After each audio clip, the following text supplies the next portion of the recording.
Welcome back sa ating channel mga kaibigan. Kung bago ka pa lang sa ating channel, please do like, subscribe and press that notification bell para updated ka sa mga bago nating videos.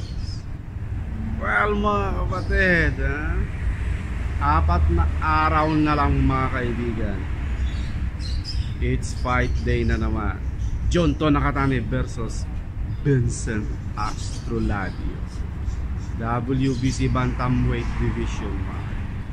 Well, ang tanong dito mga kapatid, kayang i-upset ni Astrolabio itong si Nakatani mga kaibigan. Nakatani is a technical and knockout artist mga kaibigan.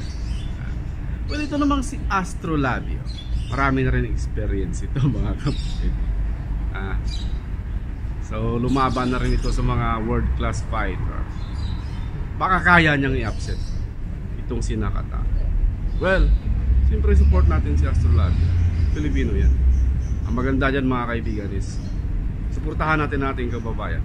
At saka siyempre ipanalangin natin o i-wish natin na manalo siya, ma-upset niya ang kanyang kalaban. So sa Japan mga kapatid, pang mga big fight at saka pag malinis at marami kang patama o either ma-knockdown mo ang iyong kalaban, mananalo.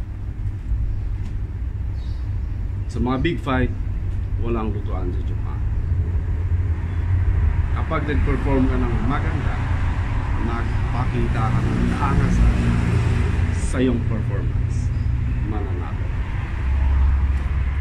So yun lang mga kapatid. Saya lang tayo. See you on our next video.